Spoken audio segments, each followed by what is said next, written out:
미완료 소득 계속 할게요. 미완료는 여러분이 자주 안 해보기 때문에 이게 걸리면 좀 당황하세요. 이게 실제로가. 자, 다시 보세요. 각 사업연도 소득 금액에다가 몇 가지를 더하고 몇 가지를 빼요. 그럼 이걸 기업 소득이라고 부르고요. 이건 아무리 많아도 얘는 3천억이 한도예요. 일단 얘를 구해요. 구한 다음에 여기서 실제로는 투자나 임금 증가액들을 빼는 거예요. 그리고 여기 전체 금액의 그죠? 20%가 미완료 소득에 대한 법인세인 거예요. 그래서 지금 각 사업연도의 소득에다 더하는 것들이 뭐라 그랬어요? 아까 보시면 국세 환급금, 이자, 입금, 물산입한 거, 기부금 2월생 금액들, 그다음에 감가상각비, 투자 개념으로 했을 때 이거에 대한 감가상각비가 여기서 빠져있기 때문에 다시 더한 거고요. 그 다음에 법인세가 조심하라 그랬죠. 올해 각 사업연도 소득과 여기에 관련돼서 법인세, 결정세 진짜 내야 되는 법인세, 지방소득세, 농특세, 토지 등 양도소득에 대한 법인세, 지방소득세. 그러니까 이 법인세를 잘 못 구하신다고요. 이 법인세를 잘 못 구한다고요. 아셨죠? 그걸 빼주시고요. 그 다음에 외국 법인세 좀 이따 해드릴 거고요. 상법에서 올해 이익준비금을 배당금액에 이익준비금 하죠? 이익준비금을 주청해서 할 금액을 빼주시고요. 해당 사업연도에 공제할 수 있는 2월 결손금. 여러분 이게 어려워요. 이게 어려워요. 2월 결손금이. 그러니까 이거는 그냥 쉽게 그냥 이거야. 올해 각 사업연도 소득에서 공제받은 그 2월 결손금이 아니라 올해 원래 넘어오는 2월 결손금 있잖아요. 그렇죠? 2월 결손금 있잖아요. 그 금액을 전체를 빼는 거예요. 그러니까 이게 자꾸 애매할 수밖에 없어요. 왜냐하면 요게 3천억에 걸리거든요. 3천억에 걸리니까 요 2월 결손금이 올해 공제가 많은 기업은 어차피 안 되거든요. 그래서 이게 올해 넘어가는 게 2월 되냐는데 안 된다고 나와 있다. 다시 얘기할 거고요. 요거 빼주시고요. 기부금 한도 초과 송금물산입에 올해 그냥 현금주의 개념이에요. 현금이라 기부금에 나갔는데 손금물산입되니까 다시 빼달라는 거고요. 이거 빼주시고요. 나머지들 안 봐도 되겠네. 그렇죠? 그러니까 요렇게 일정한 공식으로 구하셔라. 여기서 제일 중요한 게 뺄 때 법인세와 2월 결손금 때문에 많은 에러가 나와요. 요렇게 기업 소득을 구하고 거기서 투자에, 그러니까 요 투자 방식을 선택하면 요놈의 70%고 투자가 아니라 임금만 빼겠다 그러면 요놈의 15%고 그렇죠? 요놈의 70%나 요놈의 15%를 빼하고 하고요. 그러니까 요놈을 빼면 자, 요게 그죠? 요게 플러스면 우리는 이걸 미환류 소득이라고 부르고 요게 마이너스면 초과 환류 소득이라고 불러요. 그러니까 요게 플러스면은 벌어들인 거에 투자나 임금이 증가액이 없네, 덜 썼네. 야, 돈이 안 돌잖아. 너는 벌어서 회사 유보만 했어? 그러면 여기에 20% 세금 내란 뜻이고요. 초과 환류라는 건 뭐야? 야, 너 많이 썼다. 야, 벌어들인 거 비해서 투자도 많고 월급도 많이 줬네. 뭐 이런 개념이 미환류랑 초과 환류라고 부르는 거예요. 그래서 처음에 개념이 상호 출자 제한 기업 집단만 이걸 하셔야 되겠고요. 공식은 각 사업연도 소득에 더하고 빼는데 먼저 공식을 투자를 포함하는 방식으로 갈 거냐 빼는 방식으로 하느냐에 따라 다르죠. 투자를 포함하면 올해 투자한 거에 대한 감가상각비를 다시 더하라는 게 헷갈렸겠고요. 뺄 때 법인세와 2월 결손금이 어려우셨고 뭐냐에 따라 얘의 3천억 한도로 얘의 70%를 때릴 거냐 15%를 때릴 거냐 그 다음에 요놈들을 뺀 거가 플러스면 미완류 마이너스 갔으면 초과 한류라고 부른다. 잡으셨죠? 그렇죠? 그리고 고금액의 원래 20%다. 그러니까 이런 개념이 세금입니다. 그다음에 이제 여기서 차기 완료 적립금이라는 게 뭐냐면은요. 봐요. 올해가 2024년인데 요렇게 했더니 미완료가 100억이에요. 그럼 여러분 뭐야? 100억이면 원래 20%를 내야 되는데 기회를 주자. 뭘 기회를 줘? 올해 투자나 임금이 적더라도 일단 이 100억을 차기 환류 적립금이라는 걸로 적립을 하고 2년의 기간을 주자. 앞으로 2년이면 2025년이나 2026년에 요 2년의 기간 동안 올해 100억을 들썼다라는 거 아니에요. 벌어들인 거예요. 요 놈을 안 써 뺀 게 2년의 기간. 그러면 내년에 후년에 혹시 이게 내년에 봐요. 2025년에 초과 환류가 30억이 생겼다. 잘했다. 그죠? 잘했잖아요. 그러면은 2025년에는 미완류가 마이너스니까 그 다음에 요 놈을 빼고 만약에 2026년에도 또 초과 환류가 50억이다. 그럼 2026년 건 없고요. 그럼 2024년에 설립한 것 중에 2년간 80억을 썼으니 덜 쓴 금액은 20억이면 요 20억의 20%인 4억을 2026년에 법인세 신고할 때 내라. 요 놈도 당연히 지방소득세는 있다더라. 그러니까 2년의 유예기간을 주는 거예요. 그런데 제가 아무리 봐도요. 이게 플러스가 난 회사가 2년 안에 마이너스가 난 거는 사실 거의 본 적이 없어요. 거의 다 또 플러스거든요. 그러면은 그냥 2년 있다가 내는 겁니다. 20%를 갖다 내고 지방세 당연히 냅니다. 여러분이 안 해봐서 이걸 차기 완료 적립금을 적립한다라는 말이 어려워요. 요게 주주총회에서 이익여금을 처분할 때 어떻게 써야 되나?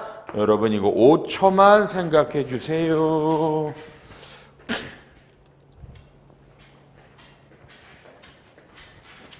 5초만 생각을 해주세요. 이걸 적립한다라는 의미가 뭔가요? 자, 그냥 간단해요. 페퍼웍이에요. 그냥 이 서식이 있어요. 서식에다가 적립한다면 되지 잉여금 처분이 아니에요. 재무상태표에 안 나와요. 이익여금 처분에 없어요. 그냥 개념으로만 우리 서식에다가 이걸 차기환류 적립금으로 적립하노라. 그 다음에 2년을 팔로우해서 2년에도 계속해서 미완류가 나면 2년 있다가 20%를 내고 만에 하나 초과환류가 나면 차감하리라. 2년의 유예기간. 그러니까 올해가 2024년이니까 2022년에 미환류가 생겨서 그죠? 차기 환류 적립금을 적립한 기업은 2023과 2024에 초과 환류가 나오면 빼고도 플러스가 나오면 올해 내년 2025년 3월에 법인세 낼 때 미환류를 내는 건데 이게 똑같이 플러스면 그냥 2022년에 미환류의 20%를 그렇죠? 2024년 법인세 신고할 때 내고 지방세도 냅니다. 얘네들도 2년 내년. 이거는요. 제가 볼 때는 그래요. 빠른 시간 안에 이 법은 폐지해 주는 게 맞을 것 같거든요. 근데 그냥 세수가 아깝잖아요. 세수가 좀 들어오니까 아직도 안 해서 그리고 또 헷갈리면 안 돼. 2022년에는 자기 자본이 500억이 넘어가는 기업도 요 미완류에 걸렸어요. 2023년부터 자기 자본이 500억이 넘는 기업이라도 상호 출자 제한 집단이 아니면 안 얻어맞거든요. 그러니 2022년에 자기 자본이 500억이 넘는 기업은 23, 24에는 미완료 계산 안 하지만 똑같이 계산해서 이게 마이너스가 나왔으면 빼지만 마이너스가 아니라 이게 미 플러스가 나오면 요 놈은 없지만 요걸 사용한 거가 없다고 보면 2022년에 차기환류를 올해 20%로 법인세, 지방세 내야 됩니다. 그러니까 2022년에 차기환류가 정립된 법인은 올해까지는 이 공식을 계속 돌려봐서 얘네 과세 여부를 결정합니다. 아유, 얘기만 들어도 짜증나시죠? 그 실질은 어려운 게 다시 한번 여기서 법인세를 어떻게 빼나요? 2월 결손금이 뭘 뺀다라는 거죠? 요 임금 증가액은 어떻게 해요? 차기환류 적립금을 적립한다라는 게 뭐죠? 요건 이미 얘기를 했고요. 이제 요 놈들을 볼게요. 이렇게 되시고요. 그다음에 1150에 5번에 자 투자액이 뭔지를 한번 봅니다. 투자액이 뭔지를 보시면 사업용 유형자산, 사업용 유형자산 뭐 이런 것들 그렇죠? 이런 것들을 빼고 그다음에 무형자산도 빼요. 영업권 말고요. 그다음에 벤처에 투자한 것도 빼시고요. 되고요. 이런 걸 취득해서 투자액에 신청해서 빼면 취득 후 2년 이내에 이렇게 이런 유무형 자산들 산 거를 팔거나 임대 주면 세금과 본세와 가산세를 추징하고요. 6번의 임금 증가액은 나중에 하시고요. 이게 어려우니까 요런 겁니다. 자, 요런 공식. 자, 이제 됐고요. 1151의 맨 첫째 줄에 이거는 상호출자 제한 기업 집단만 걸린다. 올해는요. 공정거래위원회가 지정하는데 우리나라에는 43개가 있다. 이 집단이 1등이 삼성, 43등이 이랜드인데 여기에 쭉 계열회사들이 열거돼 있고 여기 들어가는 모든 기업은 미완류가 걸립니다. 일단 현행법으로는 내년 2025년까지거든요. 제발 내년 이후에 2026년부터는 이 미완류 소득 법인세가 저는 폐지됐으면 좋겠어요. 어쨌든 기다려 보시고요. 밑에 가서 1번에 이거를 산정하는데 선택이다. 투자를 집어넣으면 70%고 임금만 빼면 15%를 선택하는데 투자 방법을 선택하면 3년간은 못 바꾸고 계속 투자고 임금 증가만 빼면 요건 매년마다 올해는 임금 내년엔 투자가 맞으면 투자로 할 수 있고 투자로 가면 3년은 못 빼는 거다. 신고를 하셔야 된다라는 거. 맨 밑에 줄에 나오죠.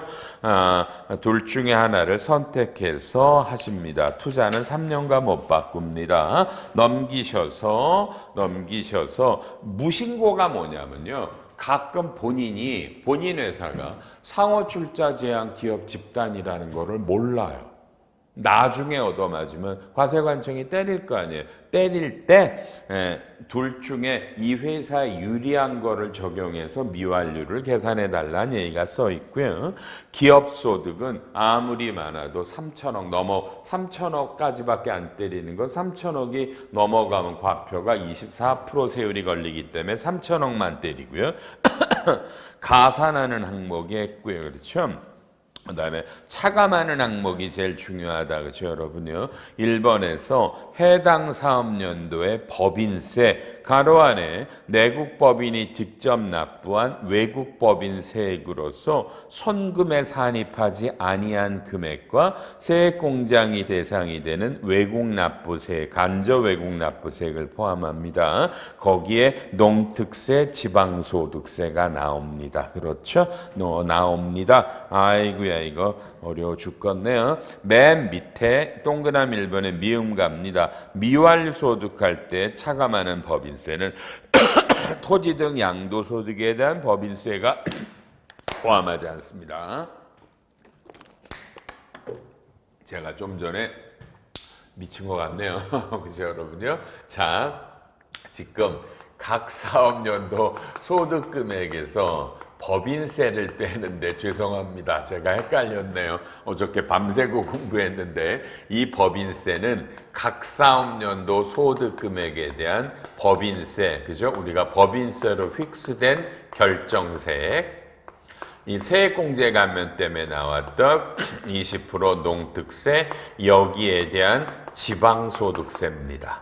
그러니까 토지 등 양도소득에 대한 법인세와 그 지방소득세는 미완료 소득할 때 차감되지 않습니다. 각 사업연도 소득금액에 대한 법인세 결정과 농특세와 지방소득세만 뺍니다. 다시 한번 죄송합니다. 점검합니다. 그 다음에 자, 이제 외국 납부세액 공제는 뭐 좀 있다가 여러분들이 하죠. 그죠? 그럼 우리가 그냥 아주 간단하게 말하면 우리가 맨날 이렇게 합니다. 자, 현금이 900억이 들어왔다. 근데 해외에서 배당금이 뭐 1000억이 들어왔다. 그러면 여러분 여기서 그죠? 여기서 뭐예요? 여기서 이렇게 원천징수를 했더니 100억이 원천징수가 됐다. 조세지하겠다. 그럼 이게 법인세 비용이에요. 법인세 비용이에요. 그렇죠? 그럼 요놈은요. 요놈은 기본적으로 배당이라고 하지 말까요? 로얄티라고 그럴까요? 로얄티다. 로얄티다. 로얄티는 보통 매출로 잡는데 이렇게 되면 요 법인세 비용은 당연히 손금불산이 되죠. 손금불산이 되죠. 그렇죠? 그리고 나중에 요놈에 대해서 외국 납부세액 공제를 받는 겁니다. 그럴 때 요 외국에서 냈던 세금을 여기서 빼달라는 겁니다. 빼달라는 겁니다. 그렇죠? 외국에서 냈던 세금을 빼달라. 그러면 어디 나와요?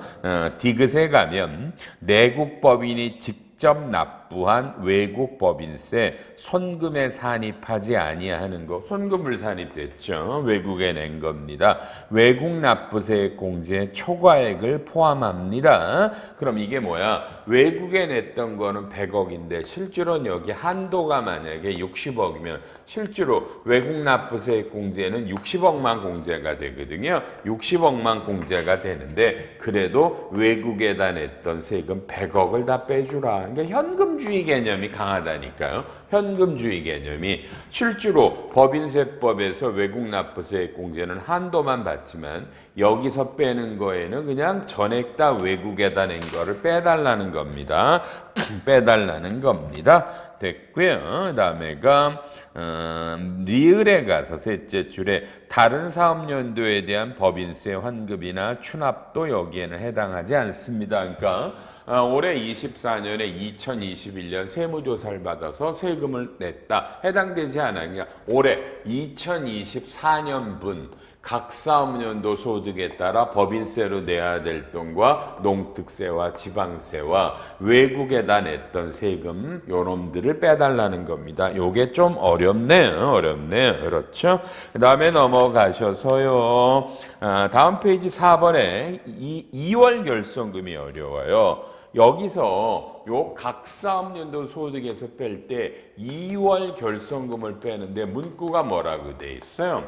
해당 사업연도에 공제할 수 있는 2월 결손금이고요. 80% 한도 자체도 없어요. 그러니까 2021년까지는 올해 내가 공제한 결손금이에요. 올해 공제했다. 그러면 요게 우리 2월 결손금 공제 기억나잖아요. 뭐 80%가 있든 100%든 간에 되는데 여기서 빼는 건요. 미완료에서 빼는 2월 결손금은 올해 공제할 수 있다. 올해 공제할 수 있는 2월 결손금, 그죠? 80% 한도 없이 그냥 그럼 각 사업 소득의 전액에 대해서 빼버리면 실제로 있으면 다 빠지겠죠. 다 빠지겠죠. 그래서 결손금이 있으면 빼달라는 겁니다. 요걸 빼달라는 겁니다. 그래서 자꾸 이게 문제가 많았는데 뭐냐면 두 번째 점을 보세요. 기업소득을 계산할 때 기업소득이 3천억을 넘어갈 때 해당 사업연도의 2월 결손금에 그죠? 공제하며 2월 되지 않습니다. 이게 법인세 제과니까 기재부입니다. 이게 이 기업소득이 커요. 이 금액이 커요. 그렇죠? 크니까. 근데 아무리 많아도요. 뭐예요? 3천억밖에 계산이 안 되잖아요. 그렇죠? 그러면 각 사업연도 소득이 만약에 여러분 뭐야? 5조라 그래봐요. 5조라 그래봐요. 그럼 2월 결손금이 이 회사가 1조가 있었어요? 1조가 있었으면 다 공제가 되잖아요. 공제가 되잖아요. 근데 아무리 얘가 많아도 뭐예요? 그럼 여기서 빼면 되는데 얘가 3천억이니까 요건 근데 2월 결성금은 1조를 이때 다 써버렸잖아요. 그러니까 3천억까지만 써버리고 남는 돈은 내년으로 2월 결성금을 또 내년에 미완료 소득할 때 빼야 된다는 논리를 생각할 수 있는데 지금 기재부가 택도 없는 소리래요. 다시요. 각 사업년도 소득은 5조야. 클 수 있어요. 2월 결성금이 1조야. 그럼 빼라고 돼 있잖아요. 올해 공제할 수 있는 게 빼잖아요. 그렇죠? 다 빼요. 그럼 이것만 있다고 봐봐. 그럼 기업소득이 4조잖아. 근데 아무리 많아도 얘는 3천억밖에 안 되잖아. 3천억을 해. 5조에서 1조를 빼고 4조인데 3천억인데 1조를 다 썼잖아요. 여기서. 다 썼잖아요. 다 썼잖아요. 여기서. 그럼 억울하잖아요. 그러면은 여기서도 뭐야 3천억이면 요걸 3천억만 뺀다 뭐 하든지 넘겨달라고 하는 건데 이건 지금 여러 소송이 붙었는데 일괄해서 져요. 그러니까 무조건 여기서 그냥 올해 공제할 수 있는 40% 전액 다 빼주시고요. 3천억에 묶여도 날아가는 거야.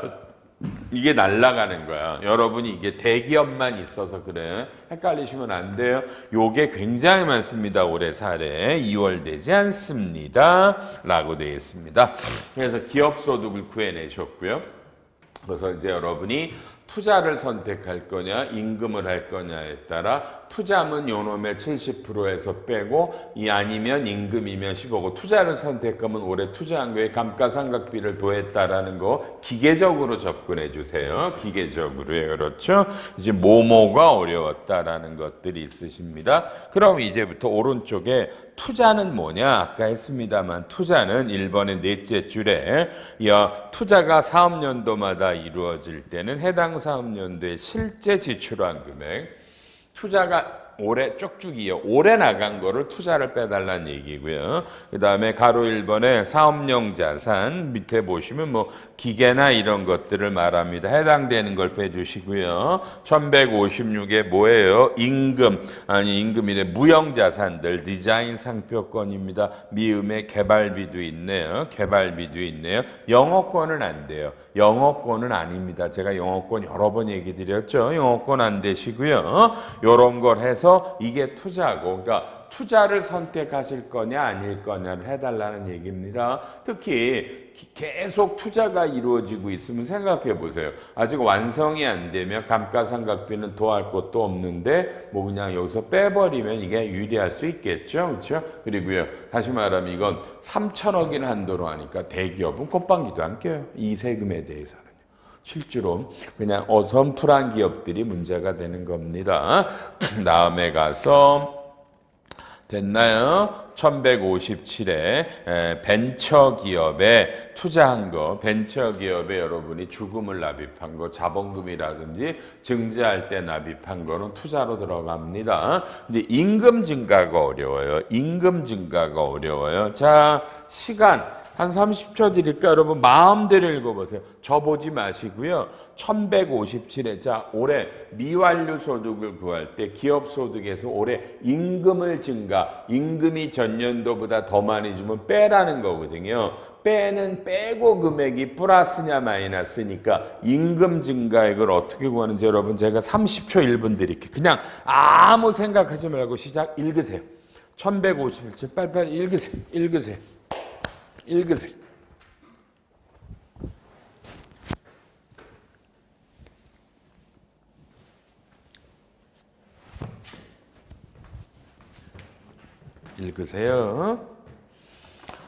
읽어보세요.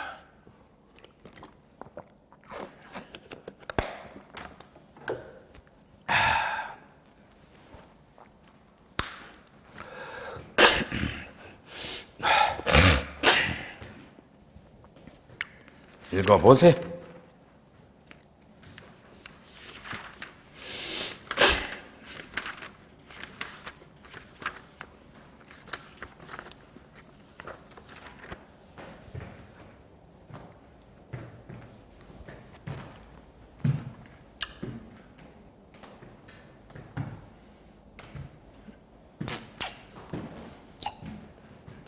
자, 읽었어요? 여러분, 그러면 살짝 지울까?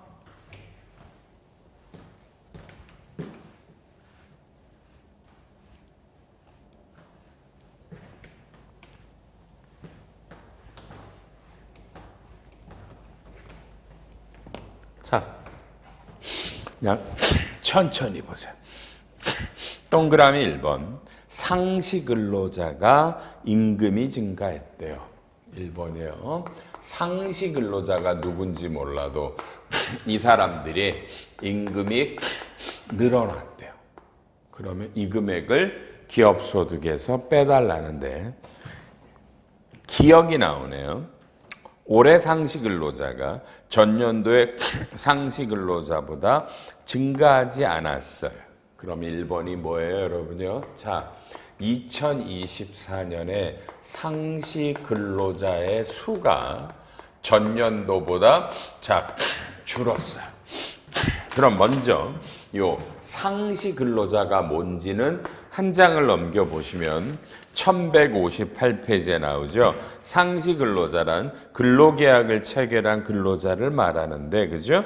조특령 26조에서 2항 1호, 3호, 6호 요 놈들을 빼래요.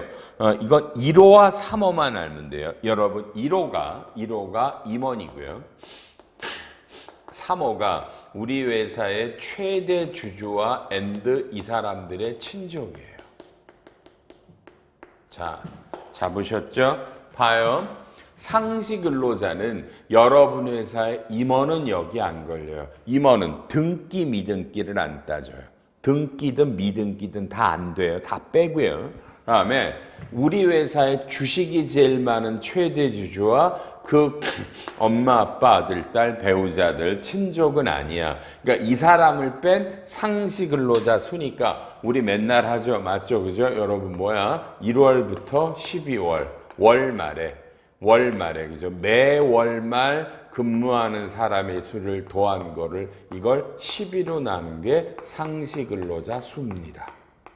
고용증대세 공제할 때 하죠. 그죠? 매월말 이런 사람을 뺀 나머지들 사람의 수를 월말로 12달을 더해서 12로 나는 겁니다. 요게 전년도보다 줄어들었다. 뭐 이런 말을 하는 거네요. 그렇죠? 그 다음에 계속 동그라미 1번에 둘째 줄에 근로소득 금액이 8천만 원 이상 분도 제외한대요.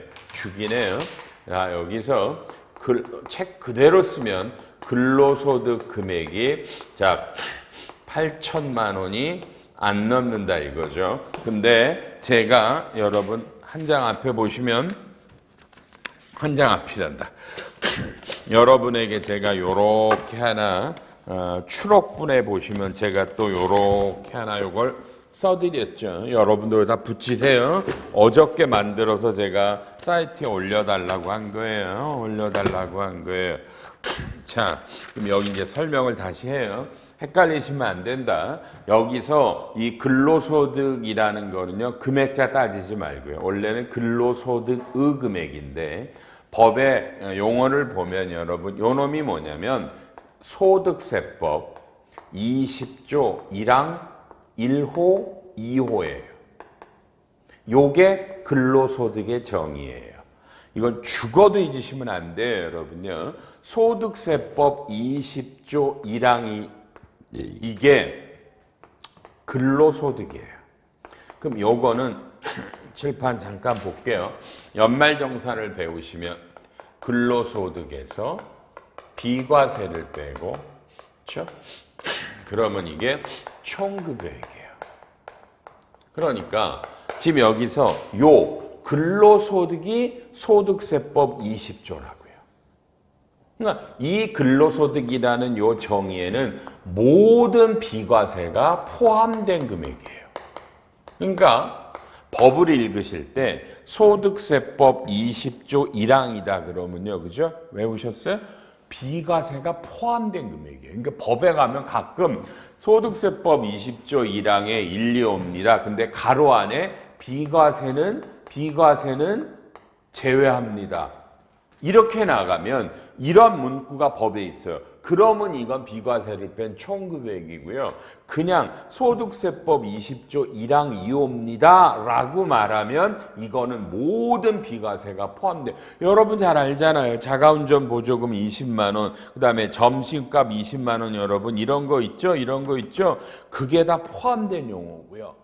그 다음에 우리가 여기 보면 여기 1호, 2호, 3호가 인정상이에요. 3호가 법인세법의 인정상여거든요. 그러니까 1호, 2호니까 요 근로소득은 인정상여금액은 빼고 그냥 2호는 잉여금 없죠. 그러니까 그냥 우리 급여대장에 가면 매월 과세, 비과세 포함한 급여대장 있죠. 거기 과세, 비과세를 합한 모든 금액이 그냥 근로소득이에요. 비과세가 포함된 거예요. 인정상여는 빼고요.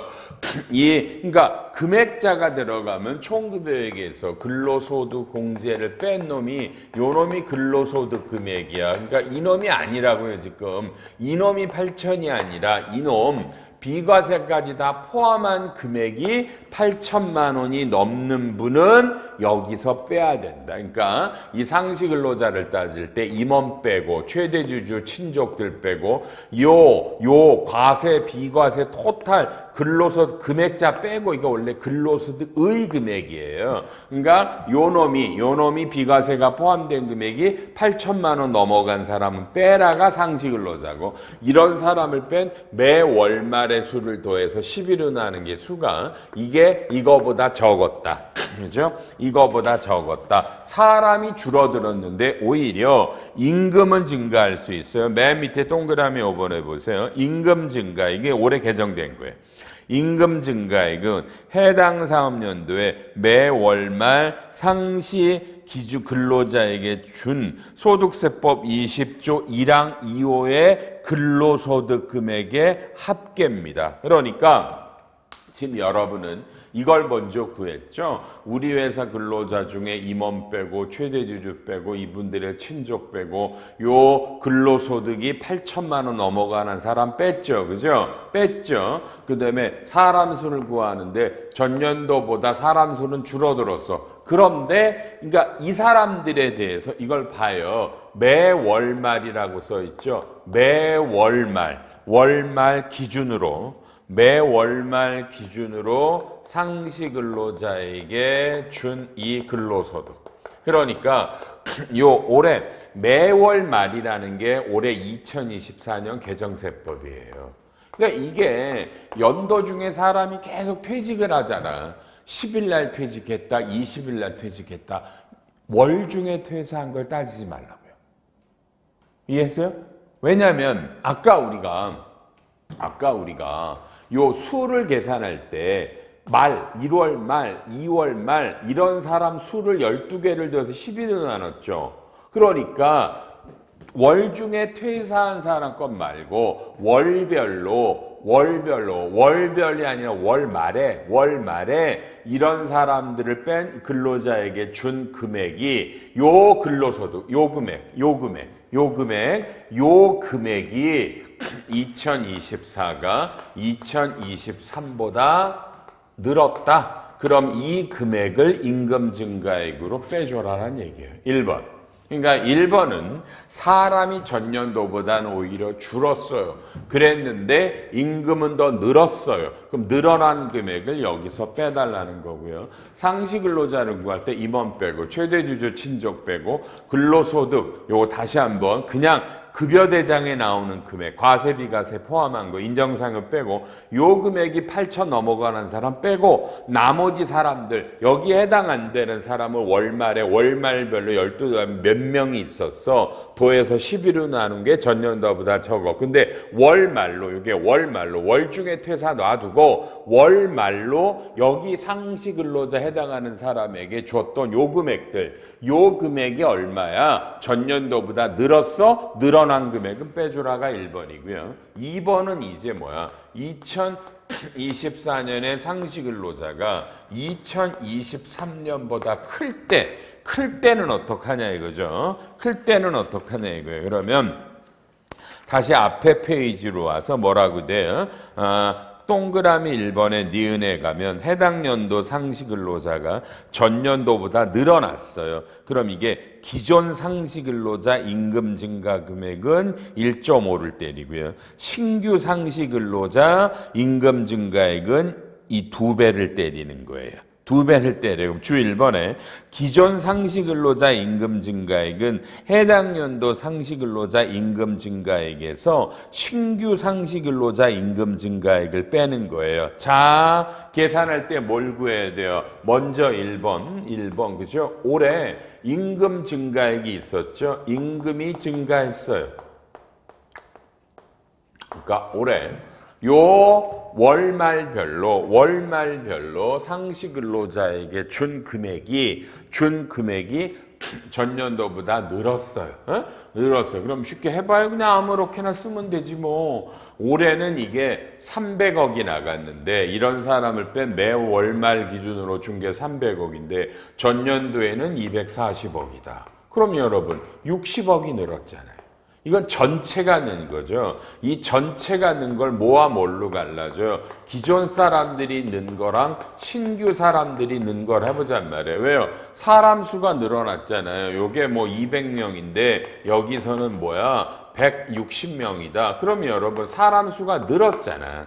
그러면 이 전체 늘어난 금액을 기존 사람들 때문에 얼마를 줬냐, 신규를 줬냐인데 먼저 요놈을 먼저 구하고 전체 임금이 전년도보다 늘어난 걸 구해서 공식을 보면 뭘 빼라 그래요. 그죠? 두 번째가 신규 주 2번에 가면 신규 상시근로자 임금 증가액을 구하래요. 이건 뭘 구하냐면 해당 연도 상시근로자 수에서 전년도 상시근로자를 빼가지고 해당 연도에 최초로 근로계약을 체결한 상시근로자에 대한 임금 지급액의 평균액을 거기다 때리는데 주 3번에 임금 지급액의 평균액은 1번 해당 사업연도에 최초로 신규계약을 체결한 사람에게 대해서 이 임금 근로소득을 준 금액을 그렇죠? 그 다음에 신규 상시근로자 수를 나누는 거예요.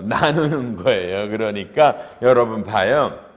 지금 여기서 보면 올해는 200명인데 전년도 162명이면 올해 뽑은 사람이 40명이잖아요. 그죠? 40명이잖아요. 그럼 이 40명에다가 평균 근로소득 지급액을 곱해요.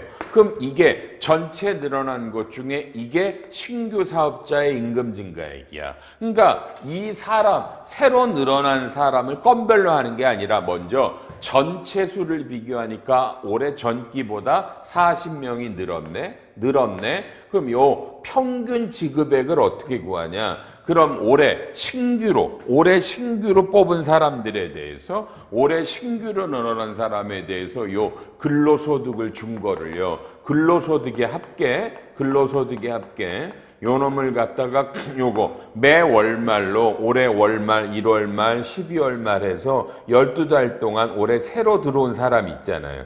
그 사람들을 더해서 12로 나누는 수를 집어넣으면 그게 1인당 신규 근로자의 평균 지급액이다. 이걸 때려서 된 게 이게 신규고 전체 늘어난 거에서 이걸 빼면 나머지가 기존이다. 그래서 요 놈에다가는 요건 1.5배, 요 놈은 곱하기 2를 때린다. 그러니까 순서가 먼저 전체 상시근로자가 전년도 상시근로자 수를 구해서 늘었다 줄었다. 그 다음에 이 사람들에 대해서 올해 전체 전년도에는 160명에 따라 이 근로소득의 합계가 얼마냐 이걸 월말로 계산하라. 올해 200명에 대해서 월말에 대해서 이 근로소득을 준 놈이 얼마냐. 임금이라는 게 이거예요. 과세 비과세 포함한 금액을 구해서 그러면 전체 사람이 늘었고 임금도 늘었어. 그럼 임금 는 것 중에 신규 사업을 먼저 구하는데 사람이 40명이 늘었는데 늘어난 거에 신규 이 평균 지급액은 올해 새로 뽑은 사람들의 신규로 계약한 사람의 그 사람들에게 근로소득을 준 놈을 월말로 그죠? 월말에 신규 근로자가 몇 명이야? 평균한 거를 빼면 1인당 평균 지급액을 때려서 요게 만약에 20억이다. 그러면 나머지는 40억이다. 그래서 40억은 1.5, 20억은 2배를 때린다. 아이고 누가 만들었나 아주 환장하시겠어요. 그 다음에 동그라미 이번에 또 뭘 구해요? 이번에는 청년이 몇 명이냐? 청년은 아시잖아요. 청년은 34세 안 되는 분들. 청년이 몇 명이냐? 청년이 몇 명이냐? 그렇죠? 그러면은요. 똑같아요. 청년에 대해서 임금이 증가된 게 얼마입니까? 뭘 고민해요? 이거 그죠? 청년이 사람 수 두고 하시면 되겠고요. 그래서 똑같이 이 올해 2024년에 청년, 2023년에 청년이 나오겠죠. 그죠? 이 청년에 해당하는 사람들에 대해서 요 임금을 자꾸 말하지만 이게 근로소득, 비과세 포함한 것들 요거를 구해서 요 청년들에 대해서 그러니까 이 청년은 이미 이 기존이든 신규든 간에 포함돼 있어요. 포함되어 있는 걸 또 더해주겠다는 거야. 그 중에서도 청년은요. 그래서 요 상시 근로자 중에 청년이 몇 명 있습니까? 올해는요. 전년도에는요. 그래서 이분들, 이 청년들에 대해서 똑같겠죠. 월말로 매 월말 우리 상시 근로자 중에 청년에 해당하는 사람이 몇 명입니까? 그 사람들의 근로소득을 구해서 증가된 것도 더해달라는 겁니다. 고용증대할 때 맨날 나오지만 1158회 가운데 주 2번에 가면요.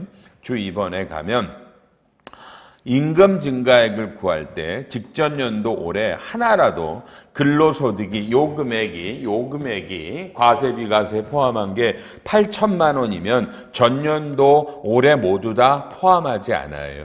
그러니까 올해 임금 증가액을 구한다라고 그랬죠. 구할 때 왜냐면 전년도에는 근로소득이 8천만 원 안 넘었는데 올해 넘을 수 있죠. 어쨌든 이럴 때는 올해도 다 빼고 전년도 임금에서도 빼야 돼요. 요런 말들이 나오시고요. 그렇죠?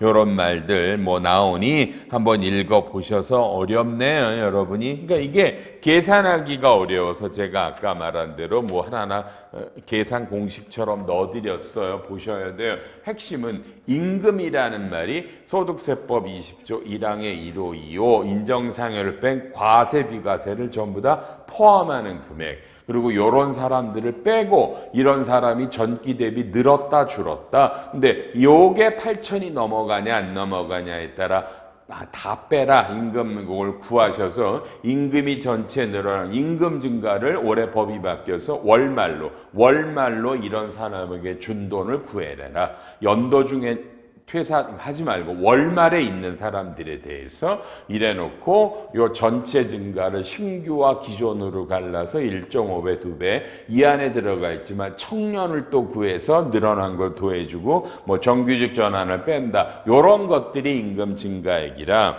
개인적으로는 이렇게 너무 어렵게 만들면 참 어렵네요. 그래도 이렇게 구하는 거고요. 아셨죠? 요렇게 구하는 거. 제가 요렇게 나죠? 요거 보시면 훨씬 편하세요. 그래서 제가 추록분에다 넣어드렸으니까 보시면서 구해라. 하여튼 용어가 임금이라는 게 소득세법 20조 1항 2호인데 2호는 없는 거고요. 요게 비과세가 포함된 금액이고 인정상여를 뺀 금액이다라는 거고 상시근로자가 요런 사람들을 빼는 건데 근로소득이 8천이 올해도 넘든 하나라도 더 넘어가면 양쪽 다 빼라. 이런 것들이 있으셨으니까 실제로 구하시는 것 저는 이런 걸 정확하게 구하는 회사 잘 없다고 봐요. 어렵잖아요. 그래도 이렇게 한번 최소한의 노력을 해서 그러니까 이런 임금 증가액을 빼서 미완료를 때립니다. 시간이 너무 가서 일단 여기까지 하고 다음 시간에 이제 미완료를 어떻게 하는지만 하면 되겠네요. 이제 다음 시간에 이제 바로 세액 이제부터 실제로 세액 감면과 세액 공제가 나갑니다. 최저한세가 나가고요. 오늘 8시간 해야 되는데 지금 3시간 했는데 와 힘들어 죽겠어요. 빨리 쉬고 지금 25, 26, 27 다음 시간에 28강에서 뵙겠습니다.